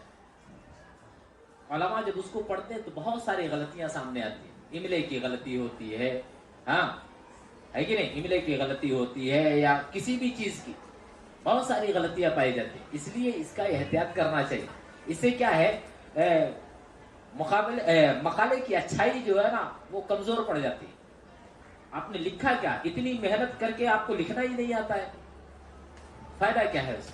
ہاں، تو املے پہ بھی بہت سارے نمبرات چلے جاتے ہیں، املے پہ بھی بہت سارے نمبرات چلے جاتے ہیں. اس لیے املے کی غلطی ہو، لغوی غلطی ہو یا علمی غلطی ہو، ہر چیز کا خیال کرنا چاہیے. ایک اور چیز، اختصار کے ساتھ کچھ چیزیں اور بولتا ہوں. اذان ہو گئی ہے. سب رمضان. مقالہ لکھنے میں یا کوئی تحقیقی مضمون لکھنے میں زبان کا اسلوب کیا ہونا چاہیے، یہ بھی ضروری ہے. اس کے بھی چند آداب ہیں، بہت سارے ہیں لیکن ایک دو وقت کی تنگی کی وجہ سے ذکر کرتا ہوں. پہلی چیز کیا ہے، متکلم کی ضمیر استعمال کرنے سے پرہیز کرنا چاہیے. متکلم کی ضمیر کا مطلب یہ ہے، مقالہ نگار لکھے میں کہتا ہوں، یہ میری رائے ہے، یہ میرا نظریہ ہے، یہ چیز غلط ہے. یہ چیز غلط ہے. اس سے غرور و تعلی کا اظہار ہوتا ہے. غرور و تعلی کا اظہار ہوتا ہے. میں نے قلت، میں کہتا ہوں، میری یہ رائے ہے. اس طریقے سے نہیں کہنا چاہیے، بلکہ کیا کہنا چاہیے کہ مقالے کی تحقیق میں میں اس نتیجے پر پہنچا ہوں. مقالے کی تحقیق میں میں اس نتیجے تک پہنچا ہوں. بقیہ ہو سکتا ہے آپ کا ذہن اور بہتر ہو، آپ کسی اور نتیجے پر بھی پہنچ جاؤ. لیکن جب کہہ دے کہ نہیں میں کہتا ہوں، اس کا مطلب ایسا لگتا ہے کہ یہ علم کی انتہا ہے. یہاں غرور و تعلی نظر آتی ہے، یہاں غرور و تعلی نظر آتی ہے. اس لیے متکلم کی ضمیر استعمال کرنے سے پرہیز کرنا چاہیے. ٹھیک ہے. دوسری بات کیا ہے، عجب اور خود پسندی کے اسلوب سے بھی مقالہ نگار کو بچنا چاہیے. ٹھیک ہے. یعنی ایسی چیزیں اپنے مقالے کے اندر تحریر نہ کریں جس سے اس کے عمل میں، اس کی ذات میں، اس کی محنت اور کاوش میں یا اس کی تحقیق میں پیش آنے والی جو بھی مشکلات ہیں اس میں مبالغہ آرائی آ جائے کہ مطلب میں نے یہاں تک محنت کی ہے، میں اپنے تجربے کی بنیاد پر یہ بات کہہ رہا ہوں. اس طریقے سے یہ بات غلط ہے. خود پسندی نہیں آنا چاہیے. انسان کتنا بھی پڑھ لے ہمیشہ چھوٹا ہی ہے. انسان کتنا بھی پڑھ لے ہمیشہ چھوٹا بھی ہے. قرآن میں اللہ رب العالمین نے کہا ہے وَفَوْقَ كُلِّ ذِي عِلْمٍ علیم. آپ سے بھی بڑے بڑے جانکار دنیا میں موجود ہیں. ہم آخری نہیں ہیں. ہم کو اللہ نے تھوڑا سا دیا ہے. ہم کو اللہ نے تھوڑا سا دیا ہے. گزر بسر ہو رہا ہے. ہماری بھی زندگی چل رہی ہے. بس ایسا ہی. ہر عالم سے بڑا جانکار اس دنیا کے اندر موجود ہے. ٹھیک ہے. اس لیے عجب اور خود پسندی سے طالب علم کو مقالہ نگار کو پرہیز کرنا چاہیے. ایک اور بات، تمسخرانہ انداز اور رقیق الفاظ کے استعمال کرنے سے بھی پرہیز کرنا چاہیے. مقالہ لکھنے میں کسی کا مذاق اڑانے کا انداز آپ کی تحریر میں نہ پایا جائے. ہے کہ نہیں؟ جیسے اب آپ کو کسی کے اوپر تنقیدی بحث لکھنا ہے کہ نہیں؟ تو تنقید میں سامنے والا مخالف ہو جاتا ہے. اب آپ ایسے الفاظ لکھو کہ سامنے والے کا استہزاء ہو جائے، مذاق ہو جائے. ہے کہ نہیں؟ ہے نا؟ ایسے جملے استعمال نہیں کرنا چاہیے. ایسے جملے استعمال نہیں کرنا چاہیے. ایک اور بات ہے، اب تحقیق یا مقالہ لکھنے میں ہم کیا کرتے ہیں، علماء کی عبارتوں کو، کتابوں سے کچھ عبارتیں اپنے مقالے کے اندر درج کرتے ہیں. ہے کہ نہیں؟ ہماری ساری کوششیں تھوڑی ہوتی ہیں. ہم کچھ چیزیں اپنی سمجھ کے مطابق لکھتے ہیں اور کچھ چیزیں کیا ہے علماء نے جو لکھی ہیں ہمارے موضوع سے متعلق، ہم ان کی باتوں کو اپنے یہاں نقل کرتے ہیں. ہم صرف ناقل ہوتے ہیں. ہے نا؟ تو عبارات کا اندراج جو کر رہے ہیں ہم، اس کے بھی چند آداب ہیں جس کا خیال کرنا چاہیے. اس کا بھی خیال کرنا چاہیے. چند آداب ہیں اس کے. پہلی چیز کیا ہے، اقتباس کردہ جو آیت ہے یا حدیث ہے، اقتباس کردہ جو آیت یا حدیث ہے، اس کو ہمیشہ واوین کے اندر یا مخصوص قوسین کے اندر لکھنا چاہیے. واوین یعنی کاما، انورٹڈ کاما کے اندر اس کو لکھنا چاہیے، یا پھر مخصوص قوسین ہوتا ہے جس میں ہم قرآن کی آیات یا حدیثوں کو لکھتے ہیں تاکہ امتیاز رہے. البتہ اگر آیات کا آپ حوالہ لکھتے ہیں نا، تو حوالہ لکھنے کا طریقہ کیا ہے، پہلے قرآن کی آیت لکھیں گے قوسین. ٹھیک ہے. حوالہ جب لکھیں گے، مان لیجئے سورۃ البقرہ کی کوئی آیت آپ نے لکھی ہے، تو آپ لکھیے سورۃ البقرہ. اس کے بعد لکھیے 2 نمبر، یعنی دوسرا پارا ہے نا، دوسرا پارا دوسری سورت ہے، چلو سورۃ البقرہ دوسری سورت، میں پارا بول رہا ہوں، دوسری سورت ہے، تو 2 نمبر لکھیے، اور اس کے بعد پھر آیت نمبر لکھیے، اس کے بعد پھر آیت نمبر، تو سورۃ البقرہ سورت نمبر 2 آیت نمبر فلاں، اس طریقے سے قرآن کا حوالہ لکھیے۔ اگر حدیث کا حوالہ آپ لکھتے ہیں، اگر حدیث کا آپ حوالہ لکھتے ہیں تو حدیثوں کا حوالہ لکھنے کا 2 طریقہ ہے۔ مان لیجئے آپ نے بخاری کی کوئی حدیث لکھی، صحیح بخاری سے کوئی حدیث آپ نے نقل کی، تو اس کا پہلا طریقہ کیا ہے، کتاب کا نام لکھیں، کتاب کا نام، کتاب کے نام سے مراد یہ صحیح البخاری وہ کتاب، اور پھر جس کتاب سے آپ نے وہ حدیث لکھی ہے اس کتاب کا نام۔ مان لیجیے کتاب العلم سے آپ نے لکھا تو کتاب العلم، اس کے بعد باب فلاں، باب و فضل العلم مان لیجیے ہو گیا، ٹھیک ہے، تو باب، اور اس کے بعد اگر وہ کتاب جلدوں میں ہے تو جلد نمبر اور صفحہ نمبر، جلد نمبر اور صفحہ نمبر، اور جلدوں میں جو کتابیں لکھی جاتی ہیں ان کے مطلب جو مطبع ناشر ہوتے ہیں نا وہ الگ الگ ہوتے ہیں، اس لیے صفحات میں یا جلدوں کبھی کبھی فرق آ جاتا ہے، اس لیے مطبع کا بھی اگر آپ خیال کریں تو زیادہ بہتر۔ کہاں سے یہ کتاب چھپی ہے، یعنی جس کتاب سے میں نے استفادہ کیا ہے یہ کتاب کہاں سے چھپی، یہ کتاب کہاں سے چھپی، تو کتاب کا نام، اس کے بعد باب کا نام، جلد نمبر اور صفحہ نمبر، ٹھیک ہے، اور مطبع، ٹھیک ہے۔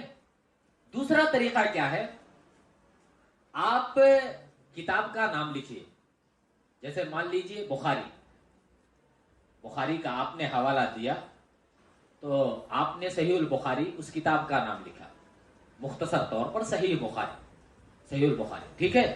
اس کے بعد کیا کریں، آپ اس کتاب کے مؤلف کی اگر کوئی مشہور کنیت یا مشہور نام ہے تو وہ بھی لکھیں، اس کے بعد جو اصلی نام ہے وہ بھی لکھیں۔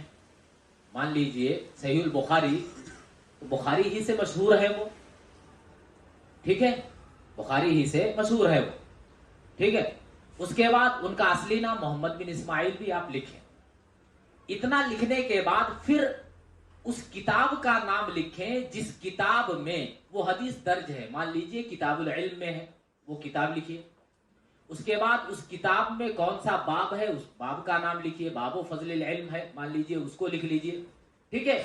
اس کے بعد آپ کیا کیجئے، جلد اور صفحہ چھوڑ کر کے آپ رقم الحدیث اگر لکھ لیتے ہیں تب بھی کام آپ کا ہو جائے، رقم الحدیث اگر آپ لکھ لیتے ہیں تو بھی آپ کا کام ہو جائے۔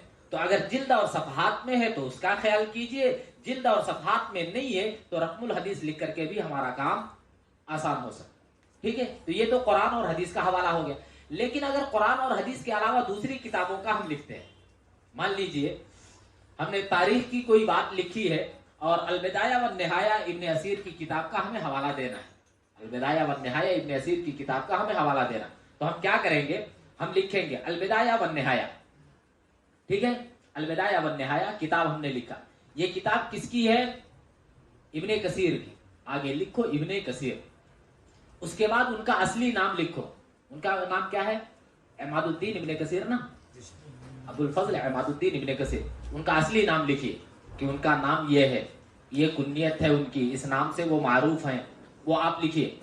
لکھنے کے بعد پھر کیا کریں گے، اس کتاب کی جلد نمبر اور صفحہ نمبر لکھیں گے اور مطبع لکھیں،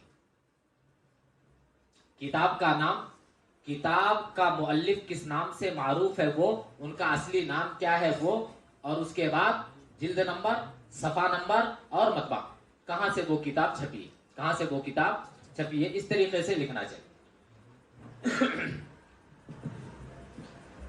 دوسری چیز کیا ہے، اگر ہم کسی کتاب سے کوئی چیز نقل کر رہے ہیں نا تو اس میں بھی ہمارا احتیاط ہونا چاہیے، ایسا نہیں ہو کہ ہم نے اپنے مطلب کی چیز نقل کر لی اور بقیہ چیز چھوڑ دیا، نہیں، آپ اس کی ساری چیزیں اپنے سامنے رکھیے، آپ اس کی ساری چیزیں اپنے سامنے رکھیے، بغیر ترمیم اور بغیر حذف و اضافے کے آپ ان معلومات کو یکجا کیجیے، ورنہ یہ علمی خیانت ہوگی، ورنہ یہ علمی خیانت ہوگی۔ جیسے قرآن کی آیت ہے، مان لیجئے لا تقربوا الصلاۃ، آپ اتنا ہی لکھ کر کے اس کے بعد دے دو، وانتم سکارا لکھو ہی، اللہ نے کس حالت میں منع کیا وہ آپ نے لکھا نہیں، بس لکھ دیا لا تقربوا الصلاۃ، نماز کے قریب نہ جاؤ، اللہ نے خود کہا نماز نہیں پڑھنا ہے۔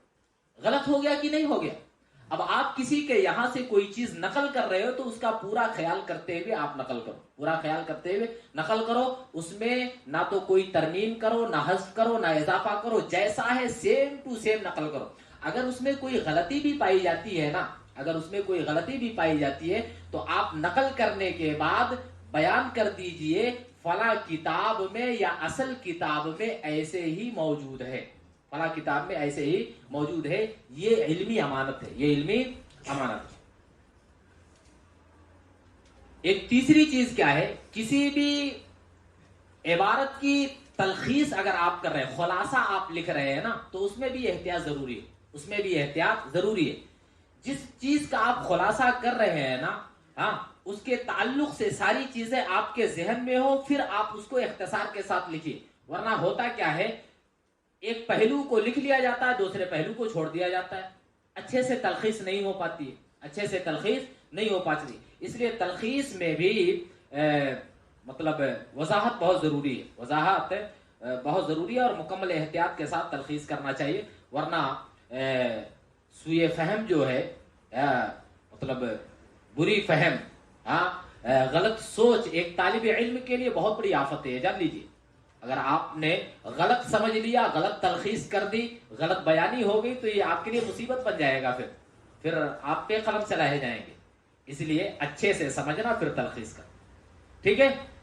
ایک آخری بات، نماز ہو رہی ہے، جلدی انشاءاللہ بھاگیں گے، ایک آخری بات کیا ہے، ہر مقالہ نگار جن کتابوں سے استفادہ کرتا ہے نا، آخر میں اسے مراجع اور مصادر کا نام لے کر کے ان کتابوں کو نوٹ کرتا ہے، مراجع اور مصادر کا نام لکھ کر کے دے کر کے ان کتابوں کو نوٹ کرتا ہے کہ میں نے اس مقالہ کے لکھنے میں جو بنیادی اور اصلی کتابیں تھیں میری کتابوں سے متعلق، میں نے فلاں فلاں کتابوں سے استفادہ کیا ہے، وہ کتابیں یہ ہیں، مصنف یہ ہے، مطبع یہ ہے، ہاں، اس طریقے سے لکھا جاتا ہے۔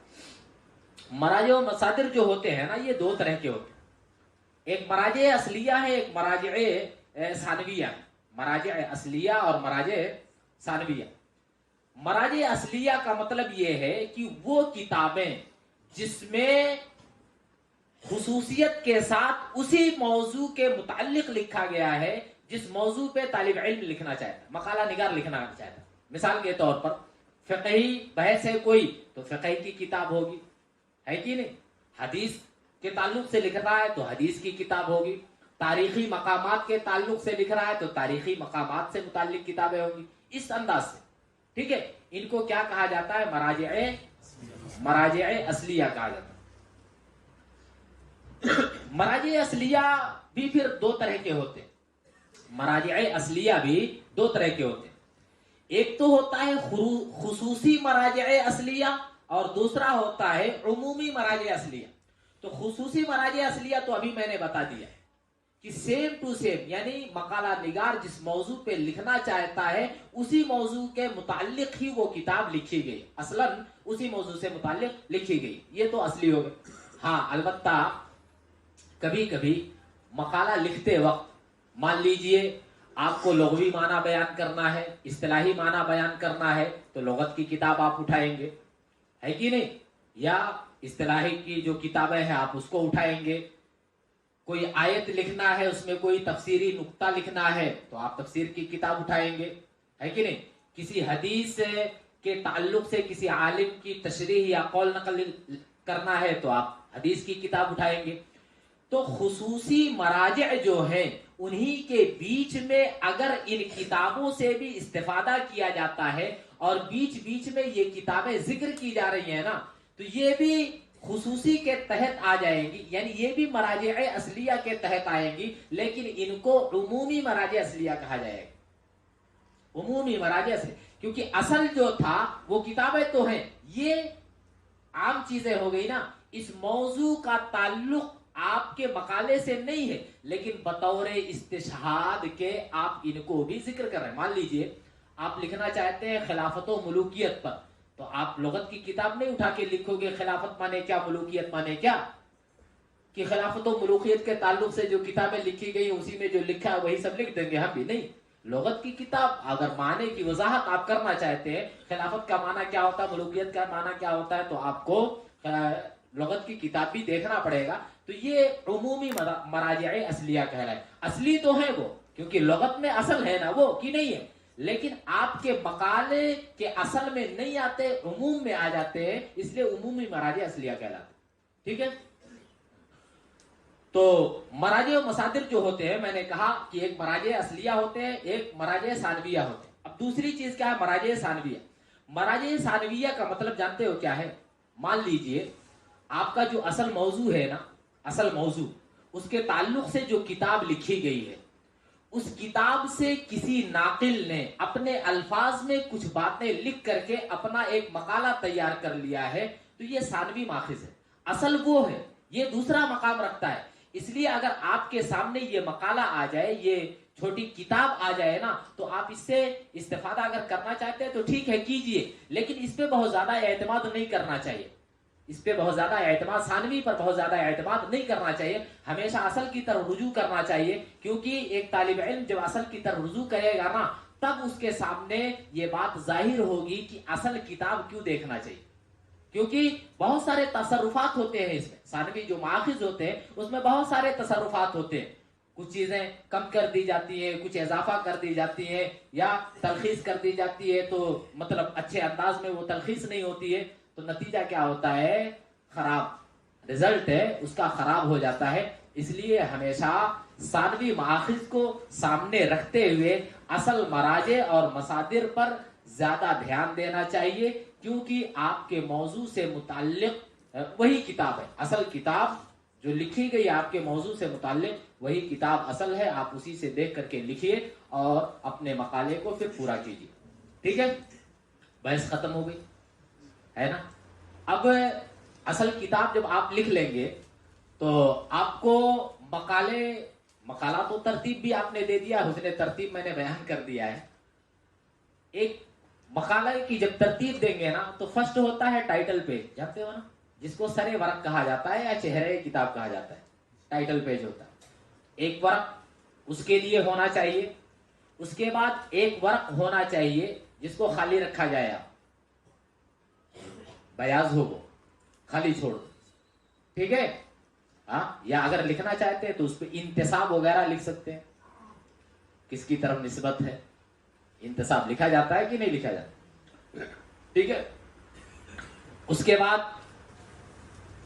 ایک صفحہ آپ کے فہرست کا بھی ہوتا ہے، اس کا بھی خیال کرنا چاہیے۔ ایک صفحہ یا چند صفحات مقدمے کے لیے ہوتے ہیں، اس کا بھی خیال کرنا چاہیے، یا مقدمے میں کئی چیزیں آ جاتی ہیں، ایک تو مقدمہ ہوتا ہے، دوسرے سبب و اختیار الموضوع ہوتا ہے، تیسرا ہدیہ تشکر امتنان ہوتا ہے، اس طریقے سے، یا آپ نے کچھ نہج سے کام کیا وہ بھی ہوتا ہے، تو مقدمے کے لیے کئی اوراق آپ کو چھوڑنے پڑے گے۔ خاتمے کے لیے بھی ایک ورق ہوتا ہے یا چند اوراق ہوتا ہے، اور ایک ورق پھر کتابیات کے لیے فہرست کے لیے ہوتا ہے، پھر ایک ورق مراجع اور مصادر کے لیے ہوتا ہے۔ تو ان ساری چیزوں کا خیال کرتے ہوئے آپ اپنا مقالہ تیار کریں گے۔